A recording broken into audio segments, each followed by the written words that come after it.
नमस्कार दोस्तों, स्वागत है आप सभी का हमारे YouTube चैनल ऑब्जेक्टिव सेंटर पर। इस वीडियो में हम लोग पढ़ेंगे प्रॉपर्टी ऑफ मेटल पर ऑब्जेक्टिव क्वेश्चन, जो कि हमारा बहुत इंपॉर्टेंट है एग्जाम की दृष्टि से। तो चलिए हम लोग शुरू करते हैं। पहला क्वेश्चन है, what is the product obtained from blast furnace. कह रहा है ऐसा कौन सा इसमें से प्रोडक्ट है जो ब्लास्ट फर्नेस से प्राप्त किया जाता है। तो देखिए, जो ब्लास्ट फर्नेस से प्राप्त करते हैं वह हमारा होता है पिग आयरन। पिग आयरन मतलब होता है कच्चा लोहा हमारा वात्या भट्ठी यानी कि ब्लास्ट फर्नेस से प्राप्त किया जाता है। जो कास्ट आयरन होता है ये हमारा क्यूपोला फर्नेस से प्राप्त किया जाता है, और जो राट आयरन यानी कि पिटवा लोहा होता है हमारा पुडलिंग फर्नेस से प्राप्त किया जाता है।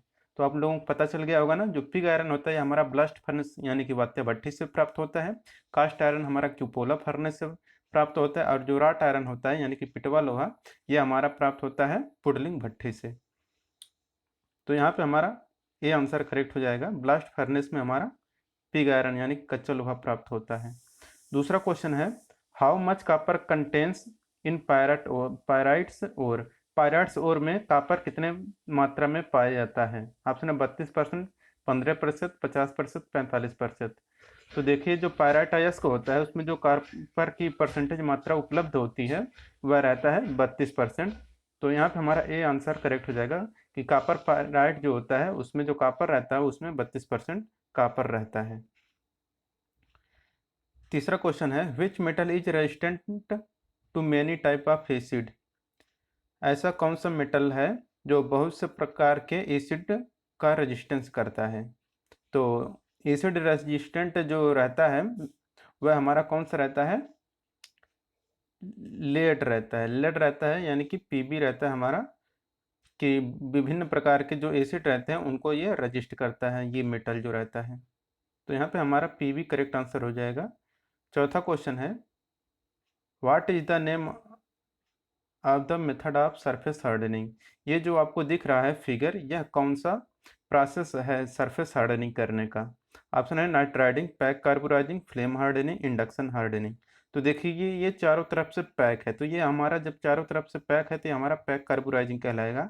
फ्लेम हार्डनिंग में हमारा फ्लेम का यूज किया जाता है, और इंडक्शन हार्डनिंग जो रहता है इसमें हमारा कोयल का प्रयोग किया जाता है। कैसे किया जाता है अभी आगे फिगर आएगा तो आप लोग समझ जाएंगे।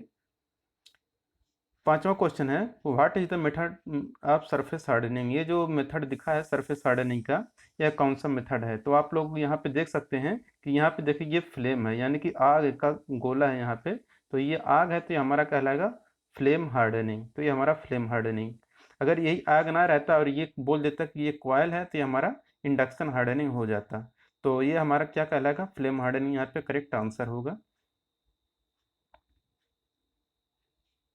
छठा क्वेश्चन है, what is the name of the process if the steel is heated above the upper critical temperature and cooling it's very slowly in the furnace. कह रहा है कि उस प्रोसेस का नाम क्या है यदि स्टील को उसके अपर क्रिटिकल टेम्परेचर से ऊपर गर्म किया जाता है और उससे बहुत धीरे धीरे फर्नेस में ही ठंडा किया जाता है, तो यह हमारा कौन सा प्रोसेस कहलाता है। तो देखिए, अगर किसी भी को अगर हम लोग अपर क्रिटिकल टेम्परेचर से ऊपर गर्म करते हैं और उससे फर्नेस में ही धीरे धीरे अगर हम ठंडा करते हैं तो वह जो प्रोसेस होता है यह हमारा अनीलिंग प्रोसेस कहलाता है। तो यहाँ पे हमारा ए आंसर करेक्ट हो जाएगा, अनीलिंग। अगर यही हम लोग रूम टेम्परेचर पर करते हैं ठंडा तो ये हमारा नॉर्मलाइजिंग हो जाता। सातवां क्वेश्चन है, what is the process in heat treatment of steel to remove the stress and strain form in the internal structure due to repeated heating and uneven cooling. Option है टेम्परिंग, अनीलिंग, हार्डनिंग, नॉर्मलाइजिंग।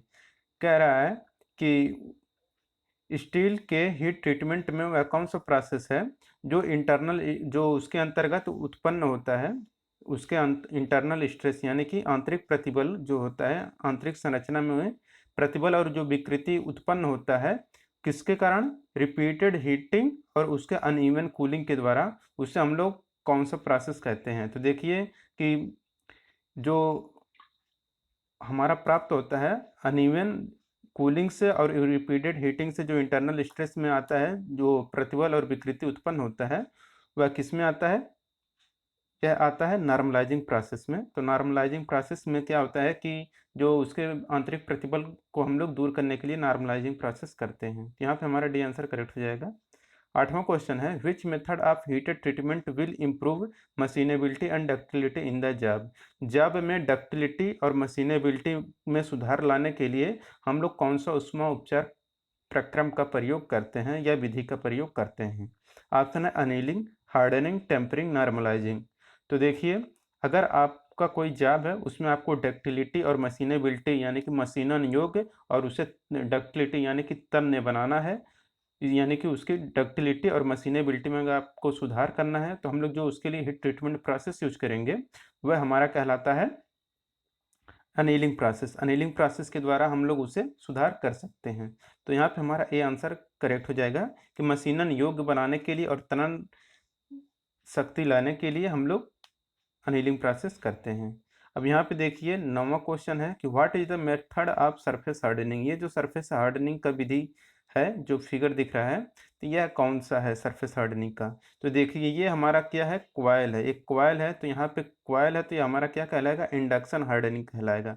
अगर यहाँ पे ऐसा flame बन जाता तो यहाँ क्या हो जाता, हमारा फ्लेम हार्डनिंग कहलाता है ये। तो यहाँ पे देखिए क्वाइल है तो क्वाइल है तो ये इंडक्शन हार्डनिंग यहाँ पे करेक्ट आंसर होगा। 10 नंबर का क्वेश्चन है what is the colour of aluminium metal. Aluminium में जो मेटल होता है उसका कलर कैसा होता है। ऑप्शन है yellow, reddish, whitish grey, silvery white. तो देखिए जो एल्युमिनियम मेटल रहता है इसका जो कलर होता है वह व्हिटिश ग्रे होता है, व्हाइटिश ग्रे होता है। तो यहाँ पे हमारा 10 का सी आंसर करेक्ट हो जाएगा, व्हाइटिश ग्रे। 11 नंबर का क्वेश्चन है विच और प्रोडक्ट लेड मेटल। तो लेड मेटल का कौन सा प्रोडक्ट है। तो देखिए ऑप्शन है पायराइट, बॉक्साइट, मैलेकाइट और है गैलेना। तो देखिए पायराइट तो है नहीं क्योंकि ये हमारा कापर का होता है, कापर पायराइट। बॉक्साइट हमारा होता है एल्युमिनियम का।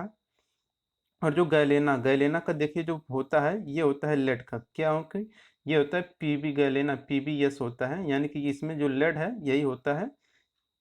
तो लेड पीबीएस होता है, गैलेना पीबीएस इसका फार्मूला होता है, रासायनिक सूत्र होता है। तो यहाँ पे हमारा लेड करेक्ट आंसर होगा गैलेना का। गैलेना जो अयस्क है ये हमारा लेड का है। 12 नंबर क्वेश्चन है what is the name of metal alloy of lead, tin, copper and antimony. कह रहा है वह कौन सा मेटल एलॉय है जो लेड, टिन, कॉपर और एंटीमनी से मिलकर बना होता है। तो देखिए जो जिसमें लेड, टिन, कॉपर और एंटीमनी रहता है वह हमारा बेबिट मेटल कहलाता है। ब्रोंज यानी कि कांसा होता है, ये कॉपर और टिन से मिलकर बना होता है। 13 नंबर क्वेश्चन है what is the ratio of copper and zinc in the मुंज मेटल। जो मुंज मेटल होता है उसमें जो कॉपर और जिंक का रेशियो होता है वह कितने के रेशियो में होता है। तो देखिए जो जो मुंज मेटल रहता है उसमें जो कॉपर होता है ये हमारा 60% कॉपर होता है, 60% कॉपर होता है। और जो जिंक होता है ये हमारा 40% होता है। तो यहाँ पे ऐसा ऑप्शन नंबर बी दिख रहा है तो यहाँ पे हमारा बी आंसर करेक्ट हो जाएगा। 14 नंबर क्वेश्चन है which metal extracted from bauxite ore. Bauxite ore में से क्या प्राप्त हम लोग करते हैं। तो देखिए बॉक्साइट जो रहता है इसका फार्मूला क्या होता है कि Al2O3 होता है। तो Al2O3 होता है तो ये हमारा एल्युमिनियम का है। तो यहाँ पे हमारा करेक्ट आंसर 14 का डी आंसर करेक्ट हो जाएगा, एल्युमिनियम। एल्युमिनियम हम लोग प्राप्त करते हैं किससे, बॉक्साइट ओर से।